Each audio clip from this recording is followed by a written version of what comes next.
Assalamualaikum warahmatullahi wabarakatuh. Alhamdulillahirabbil alamin wassalatu wassalamu ala asyrofil anbiya'i wal mursalin wa ala alihi wa sahbihi rasulillah ajmain. Bersyukur kita kepada Allah Subhanahu wa taala yang mana Dia telah memberikan nikmat kesehatan untuk bisa kita berkumpul di musala inayah kita ini. Bersalawat kita kepada Nabi dengan mengucapkan Allahumma sholli ala sayyidina Muhammad wa ala ali sayyidina Muhammad. Baiklah, untuk penyampaian materi pada pagi hari ini akan disampaikan oleh Bapak Ustadz Helmi Chandra SAG MH. Kepada Bapak kami persilakan.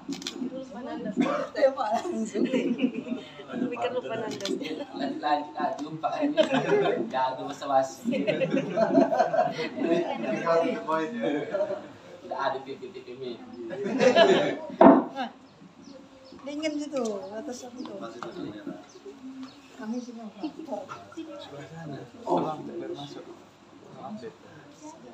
Assalamualaikum warahmatullahi wabarakatuh.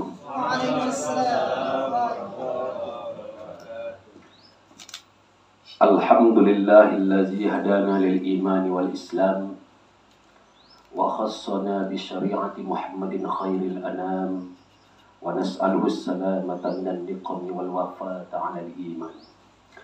Asyhadu an la ilaha illallah wahdahu la syarika lah wa asyhadu anna Muhammadan 'abduhu wa rasuluh. Allahumma shalli wa sallim wa barik ala sayyidina Muhammad wa ala alihi wa sahbihi ajma'in. Allahumma 'allimna ma jahilna wa dhakkirna ma nasina waftah 'alaina hikmataka wa ansur 'alaina min khazaini bi rahmatika ya arhamar rahimin. Yang sama-sama kita muliakan Bapak Ketua, Bapak-bapak hakim, Bapak sekretaris, pejabat pengusung dan seterusnya, hadirin dan hadirat yang hadir pada pagi ini, rahimani wa rahimakumullah. Pertama dan terutama sekali, marilah kita bersama-sama memanjatkan puji syukur kehadiran Allah Subhanahu wa taala pada pagi ini puasa Ramadan yang ke-9. Ya. Kita dapat hadir bersama di Musholla Al-Inayah ini mengikuti kajian rutin kita. Itu kitab Al-Wafi, kitab Arba'in An-Nawawiyah, yang pada pagi ini sampai pula giliran saya untuk menyampaikan hadis yang ke-6, Al-Hadisus Sadis dari kitab ini. Mudah-mudahan yang saya sampaikan ini menambah khazanah ilmu pengetahuan kita dan mudah-mudahan dapat kita amalkan dalam hidup ini. Amin ya rabbal alamin. A'udzubillahi minasyaitonirrajim. Bismillahirrahmanirrahim. Hadis yang ke-6. An Abi Abdullah Nu'man bin Bashir radhiyallahu anhu qala Sami'tu Rasulullah sallallahu alaihi wasallam yaqul Innal halala bayyin wa innal harama bayyin wa bainahuma mustabihatun la ya'lamuhunna katsirun minan nas faman ittaqas subuhat istabra'a li dinihi wa 'irdihi wa man waqa'a fis subuhat waqa'a fil haram karra'i yar'a hawla al-himar yusiku ayyar ta'afi ala wa inna likulli malikin himar ala wa inna himallahi maharimu ala wa inna fil jasadi mudghah idza salahat salahal jasadu kulluh wa idza fasadat fasadal jasadu kulluh ala wa hiya al-qalb. Rawahul Bukhari wa Muslim. An Abi Abdullah Nu'man bin Bashir radhiyallahu anhu qala, dari Abi Abdullah Nu'man bin Bashir, ini lebih dikenal dengan Nu'man bin Bashir, radhiyallahu anhu, ridha Allah kepada dua orang anak beranak itu. Jadi Allah ridha kepada Nu'man bin Bashir dan bapaknya Bashir sendiri. Qala, berkatalah Abu Abdullah Nu'man bin Bashir tadi. Apa katanya? Sami'tu Rasulullah sallallahu alaihi wasallam yaqul, aku mendengar Rasulullah sallallahu alaihi wasallam bersabda, Innal halala bayyin, sesungguhnya yang halal itu jelas atau nyata. Wa innal harama bayyin, dan sesungguhnya yang haram pun jelas.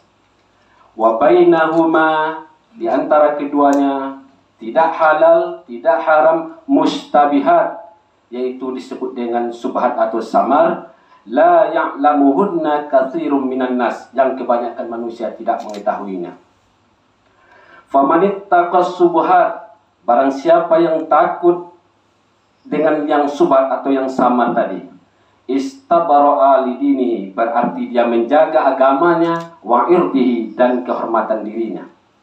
Wa man waqa'a fis subhat, dan siapa pula yang jatuh kepada yang samar, waqa'a fil haram, berarti dia jatuh pada yang haram. Karra'i, seperti seorang pengembala, yar'a haulal hima, yang mengembalakan ternaknya di sekitar daerah larangan. Yusiku, yang dikhawatirkan atau justru akan menimpa ayyar ta'afi, yaitu binatang ternak itu masuk ke dalam pagar atau daerah larangan tadi. Ala, ingatlah, wa inna likulli malikin hima, dan sesungguhnya setiap raja itu mempunyai daerah larangan. Ala, wa inna himallahi maharimu, ingatlah, dan sesungguhnya daerah larangan Allah itu maharimuhu, yaitu sesuatu yang dilarangnya. Ala, ingatlah, wa inna fil jasadi mudghah, dan sesungguhnya setiap jasad itu atau tubuh itu ada mudghah, segumpal daging. Iza salahat, apabila daging mudghah itu baik, salahal jasadu kullu, baiklah seluruh tubuhnya. Wa iza fasadat, apabila mudghah itu rusak atau jelek, fasadal jasadu kullu, maka jeleklah seluruh tubuhnya. Ala, ingatlah, wahiyah, yang dimaksud dengan mudghah itu al-qalb, yaitu hati. Bapak-bapak, ibu-ibu, rahimani wa rahimakumullah. Ini hadis yang ke-6. Kita sudah baca, kemudian kita ambil fikul hadisnya atau pemahaman hadisnya, atau kalau dalam bahasa ini kandungan daripada hadis ini. Pertama, ada perkara-perkara yang jelas-jelas diperbolehkan, ada perkara-perkara yang jelas-jelas dilarang, dan ada perkara-perkara yang subhat atau samar, yakni tidak jelas halal dan haramnya. Imam Nawawi berkata, segala sesuatu menjadi tiga. Jelas-jelas diperbolehkan, seperti makan roti, berbicara, berjalan, dan lain sebagainya. Ada yang jelas-jelas dilarang, seperti minum khamar, zina, dan lain sebagainya. Ada yang subhat, yang tidak jelas boleh atau tidaknya.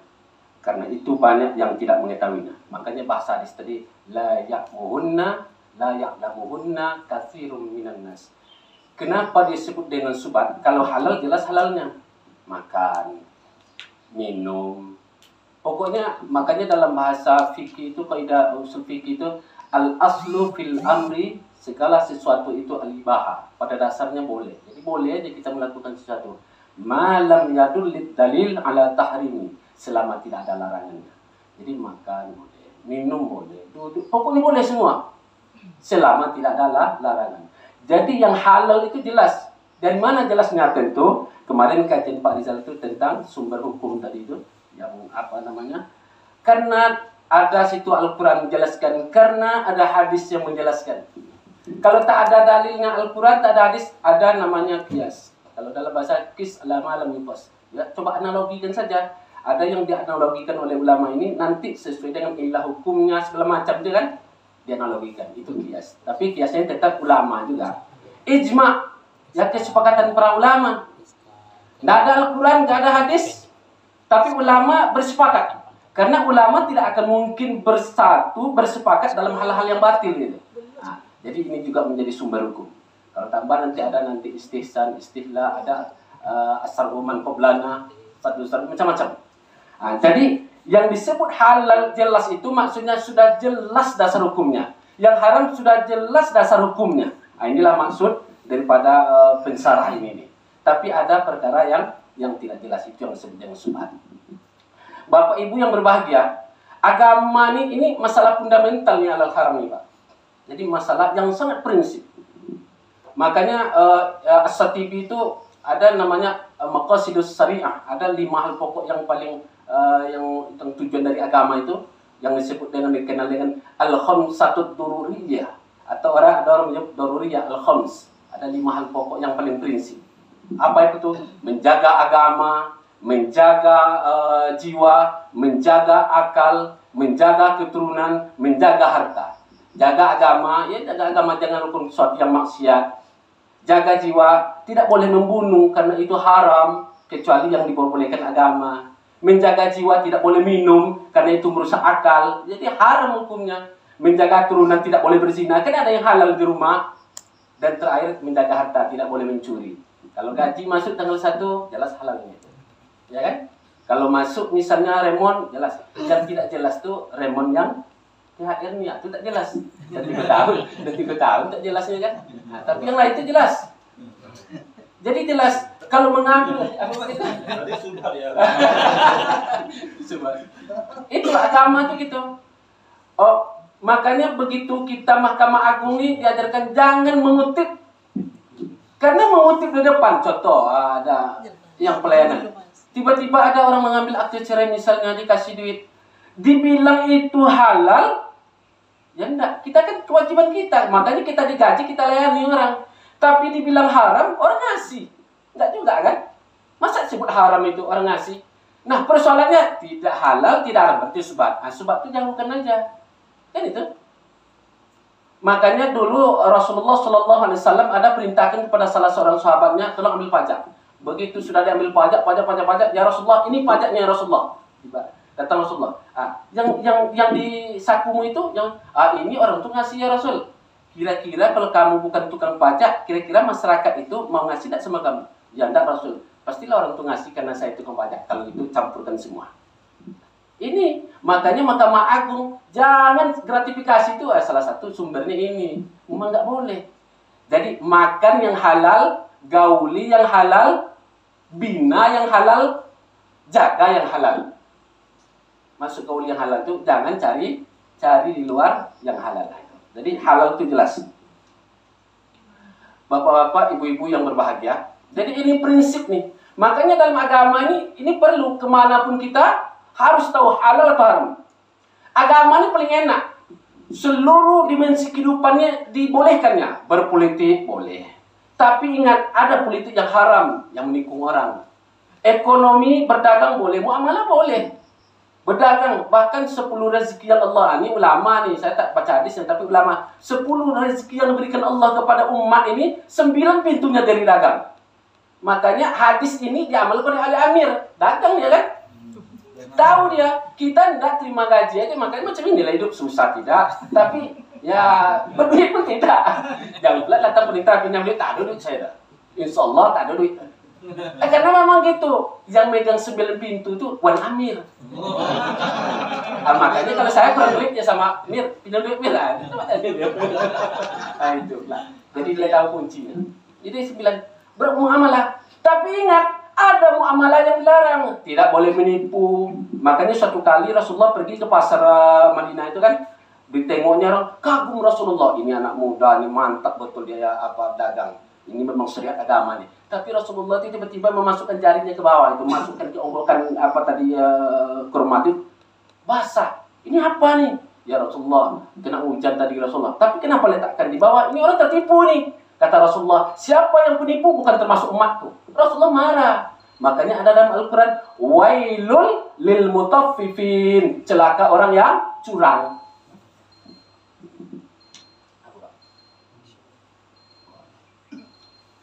Jadi menipu tidak boleh.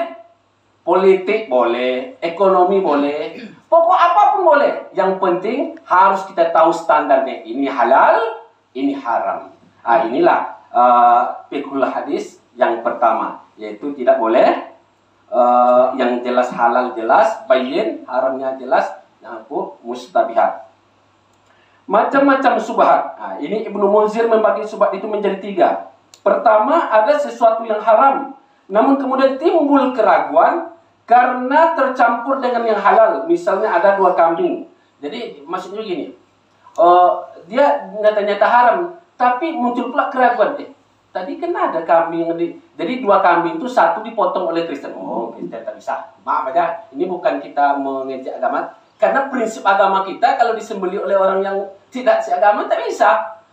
Tapi juga ada orang yang muslimnya beli 2 kambing. Tapi kita tidak tahu mana kambing tadi daging yang disembeli oleh si mukminnya, mana orang yang kafirnya. Dalam menurut Ibnu Munzir ini, selama kita tidak bisa pastikan mana daging yang disembeli orang mukmin, tak boleh kita makan. Itu satu sebab yang pertama bagiannya itu. Yang kedua kebalikannya kata Ibnu Munzir itu. Ya ini sesuatu yang halal, namun kemudian timbul keraguan. Seperti seorang istri yang ragu apakah ia telah dicerai oleh suaminya atau belum. Ini pada dasarnya kan halal tuh, suami istri halal. Tapi istri ragu, bisa udah diceraikan apa belum? Kalau ini itu tinggalkan aja. Itu bisikan setan itu. Jangan pula takut. Sama dengan orang yang sudah berwuduk. Wuduk saya batal pada ragu tuh, berarti tidak batal. Tapi kalau saya sudah berwuduk apa belum? Sudah berwuduk berarti belum. Jadi pahamnya segitu. Jadi kalau bapak-bapak nanti sholat maghrib wuduk, begitu nak sholat isya, udah batal apa belum? Udah batal. Kalau ragu itu tinggalkan keraguan, berarti masih sah wuduknya. Nah itu sebab yang kedua. Kalau yang model begitu tuh masih bisa dipakai. Yang ketiga, sesuatu yang diragukan halal haramnya. Dalam masalah ini lebih baik menghindarinya. Sebagaimana yang dilakukan Rasulullah terhadap kurma yang beliau. Jadi Rasulullah itu dalam sejarah, dia begitu pulang ada kurma di tikar dia. Jadi ketika Rasulullah ada kurma, yang rumah dia sendiri kan. Otomatis kurma siapa lagi kalau bukan kurma kita. Begitu dia mau makan, ingat. Jangan-jangan ada orang datang ngantar kurma dan kurma ini sedekah. Rasulullah tak jadi makan. Karena Rasulullah itu tak boleh terima sedekah. Nah, itu. Jadi keraguan begitu itu harus ditinggalkan. Yang ketiga, beberapa pendapat ulama tentang subhat. Abu Darda berpendapat bahwa ketakwaan yang sempurna bagi seorang hamba adalah dengan takut kepada Allah dalam segala hal, sekecil apapun, termasuk meninggalkan beberapa perkara yang diperbolehkan karena takut terjerumus pada perkara yang dilarang. Hasan Basri berkata, ketakwaan senantiasa melekat pada orang yang bertakwa selama ia meninggalkan beberapa hal yang diperbolehkan karena takut barang tersebut dilarang. As-Sauri berkata, dikatakan bertakwa karena seseorang takut pada hal-hal yang menurutnya yang sepatutnya tidak ditakutkan. Jadi ulama-ulama dulu tuh begitu dia waroknya, sesuatu yang sebetulnya boleh, dia berhati-hati itu. Apalagi yang haram, apalagi yang subhat, apalagi yang haram. Nah, itu ulama-ulama dulu tuh. Ibnu Umar berkata, saya lebih suka menjauh dari perkara-perkara yang dilarang dengan meninggalkan beberapa perkara yang diperbolehkan. Sufyan As-Sauri, Sufyan bin Uyainah. Sufyan bin Uyainah ini salah satu ulama, dia tidak tabi'in tapi tabi'ut tabi'in. Seseorang tidak akan menemukan hakikat iman kecuali ia meletakkan penghalang antara dirinya dan hal-hal yang haram dengan sesuatu yang halal, sehingga ia terhindar dari dosa dan perkara-perkara yang subhat. Diriwayatkan bahwa suatu ketika Abu Bakar makan makanan yang subhat tanpa beliau sadari. Ketika mengetahui bahwa beliau telah makan barang subhat, maka ia memasukkan jari tangan ke mulutnya hingga termuntah. Ibrahim bin Adam ketika tidak minum air zam-zam. Nah, jadi suatu ketika ada Ibrahim bin Adam ini, seorang ulama, ini termasuk ulama mutaqaddimin atau apa? Termasuk salafus saleh ya. Ibrahim bin Adam ini orang yang sangat warok. Warok itu Pak, menjaga diri betul. Makanya kalau dalam kajian hadis itu baru disebut orang itu bisa dia diakui mengistimbatkan hukum, hafal Quran, hafal hadis puluhan ribu. Nah, salah satu itu harus warok. Orang yang betul-betul menjaga dirinya. Menjaga dirinya. Kalau terkena kasus aja dengan haram yang subhat, ada hadis dari dia itu diragukan. Begitulah. Jadi Ibrahim bin Adam ini begitu, kenapa Tuhan tidak minum air zam-zam ini? Apa kata Ibrahim bin Adam ini? Andai saja saya punya ember, maka saya akan ambil air zam-zam itu dan meminumnya. Kenapa dia bilang itu? Karena air ember yang digunakan untuk mengambil air zam-zam dalam sumur itu adalah ember yang diberikan oleh pemerintah. Coba bayangkan, pemerintah yang memberikan ember itu masih takut dia menggunakan itu. Begitu orang waroknya. Tapi ingat, seluruh ulama di Riau ini, sekarang udah banyak nih alumni-alumni pondok yang muncul-muncul. Dulu, baik itu IAIN, dulu Amir Lutfi itu karena sampai turun dan tamat darun tuh. Kalau pesantren kami, Babu Salam, pesantren keempat itu tahun 85, nggak ada apa-apanya, belum ada ulama besar. Saya pun hampir tak jadi.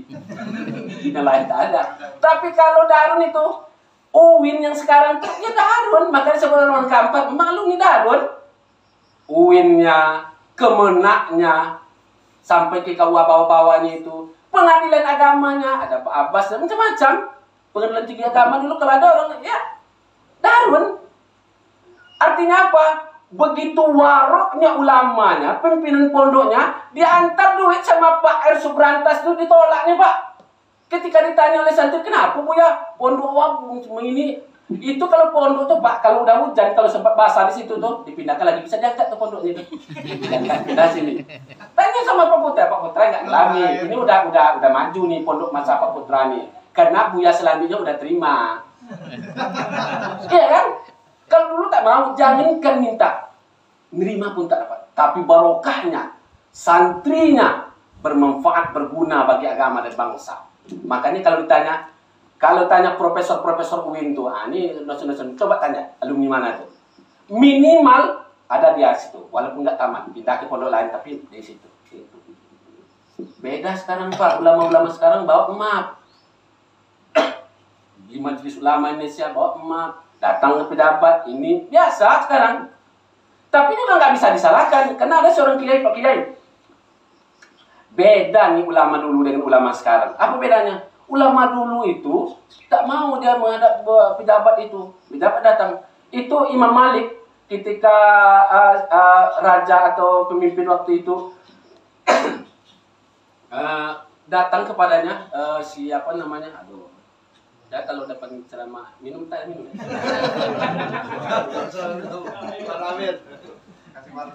Diminta untuk mengajarkan anaknya, disuruh imam datang ke istana Harun Ar-Rasyid. Harun Ar-Rasyid itu perintahkan Imam Malik tuh datang ke istana. Ngapo? Ada ajudan datang ngapo? Raja, presiden minta awak untuk mengajarkan. Kita terkenal muat kok. Ajarkan kepada anaknya. Apa kata Imam Malik tuh? Al-ilmu yu'ta wala ya'ti. Ilmu itu didatangi, bukan mendatangi katanya. Masa ulama pula ke situ? Kalau mau datang. Disampaikan kepada Harun Ar-Rasyid, akhirnya Harun Ar-Rasyid disuruh anaknya datang ke Imam Malik belajar. Itu ulama dulu. Makanya ulama dulu tuh, jangan belum ngomong nih Pak. Kalau kita misalnya waktu maghrib kita mau lewat di simpang tuh, duduk-duduk di simpang, lewat ustadznya, ulamanya, pada lari tuh. Karomahnya tinggi. Kenapa? Karena nggak kenal dengan amplop, nggak kenal dengan proposal. Kalau ulama sekarang, pagi-pagi itu bangun subuh tuh orang baca apa kan? Baca Al-Quran sama dua, dia buat proposal. Macam mana? Tapi itu juga tidak bisa disalahkan. Karena ada seorang kiai, Pak Kiai, ini beda. Ulama dulu, itu contoh tadi kan, ulama dulu dia tidak mau mendatangi pejabat yang datang. Pejabat yang datang, bupati yang datang, gubernur yang datang, raja yang datang. Bukan ulamanya yang datang ke pejabat atau ke rajanya. Kata Pak Kiai ini mudah aja, simpel dia jawabnya. Iya, karena ulama itu tahu artinya duit. Makanya dia datang ke pejabat minta duit untuk bangun pesantren, bangun macam-macam, bangun masjid, bangun musola.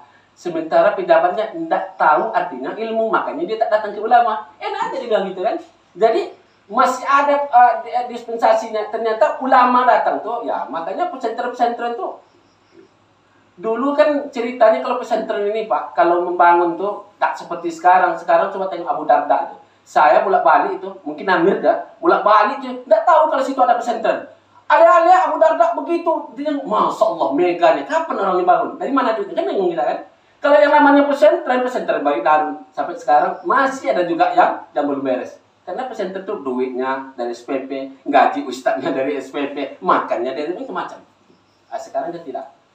Sekarang orang sudah main proposal. Inilah. Jadi kembali ke tema dan ikhul hadis tadi apa? Warok. Menjaga diri, jangankan dari yang haram dan dari subah pun harus jaga diri. 4, semua raja memiliki hima. Hima ini pagar. Kalau di Kampar ada namanya hutan larangan. Kalau hutan larangan itu ini milik suku ini, milik suku, jangan masuk Pak. Maka dulu, makanya hadir Rasulullah itu walikulli malikin hima. Jadi setiap raja itu ada daerah larangan. Karena dulu yang namanya raja itu dia punya hutan larangan. Untuk hutan daerah larangan. Daerah larangan itu apa? Ditanam rumput untuk makan kudanya yang nanti pulang perang di situlah makannya. Untuk makan unta dan segala macamnya. Makanya bahasa hadis itu setiap raja itu punya daerah larangan. Wahimallah, dan daerah larangan Allah itu maharimu, yaitu sesuatu yang haramnya. Artinya apa? Jangan mendekati itu. Jadi kalau ibarat saya buat ini lubang Pak, kita orang masuk itu katakanlah haram. Orang di luar katakan halal. Nah, kita berada di pinggir ini belum masuk nih, dibilang haram juga tidak. Tapi ini hampir masuk. Maka supaya tidak masuk ke lubang itu jangan mendekat. Nah, itu makanya. Makanya sekarang ada kode etik hakim, kode etik panitra. Ini salah satu, jangan diajak makan. Nah, kecuali kalau Ramadan berbuka boleh itu. Kenapa? Karena dia khawatirkan Pak. Karena itu daerah-daerah larangan itu. Maka dulu ulama-ulama fikih itu, orang-orang yang mufti-mufti itu, kalau hujan dia tidak akan berteduh di pinggir atap rumah orang. Karena apa? Khawatir jangan-jangan besok datang dia minta menyelesaikan masalahnya, justru orang tempat saya berteduh tadi. Biarlah dia basah-basah. Kalau sekarang kalau dibilang gitu, bodoh Ustaz. Jelas Ustaz dilawan itu gue katanya. Numpang mobil. Numpang mobil. Kalau dulu enggak, kalau dulu tak ada mobil kan. Artinya begitulah ulama-ulama dulu dalam menjaga dirinya. Itulah makanya disebut tadi istabara'a lidini, menjaga agamanya, wa irdi, dan harga dirinya. Dapat duit nanti 500, ini Pak Penitra, duit 500 nih, enak kan? Tapi besok, asal nampak luar jasa, nilai 500 gitu. Nggak ada harga diri saya lagi kan? Ya kan? Mau saya bilang, besok boleh ngambil, terserah ini, tak ada ini, tak boleh. Kemarin 500 kemarin, apa tuh katanya? Tak ada harga diri. Ini maksudnya, wa irdi, menjaga harga diri. Maka harga diri kita itu bukan, tak ada duit itu bukan tak punya harga diri Pak. Tapi kalau mantap banyak duit lah. Tapi daripada kita mengambil, mengemis, minta, mencopet segala macam itu tak ada harga diri. Itulah masuk agama itu. Yang kelima, hati yang baik. Ini yang terakhir karena disebut tadi dalam hadis itu wa inna fil jasadi mudghah. Setiap jasad di tubuh itu ada segumpal daging. Iza sholahat sholahal jasadu kullu. Setiap apabila baik daging itu, baiklah seluruh jasadnya. Memang secara kedokteran, secara medis, kalau hati kita ini baik, dia akan mudah menyalurkan darah. Kalau jantung itu kan memompah. Tapi kalau hati itu makanya, hati itu kumpulan, di situ kumpulan darah.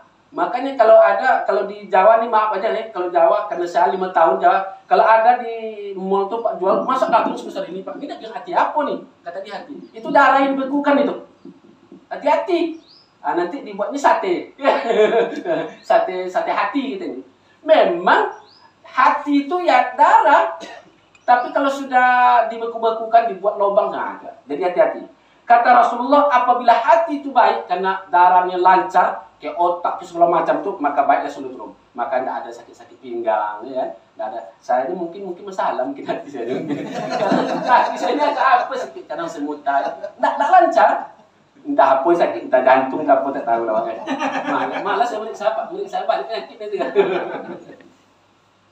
Wa iza fasada, tapi kalau sudah rusak, fasadal jasadu kullu, maka rusaklah. Makanya siapa namanya bos Jawa Pos tuh Dahlan Iskan, kan hati itu transparansi hati, apa namanya? Nangkok hati. Makanya dia jiwanya muda, karena hati yang dicangkuk tuh hati orang muda gitu.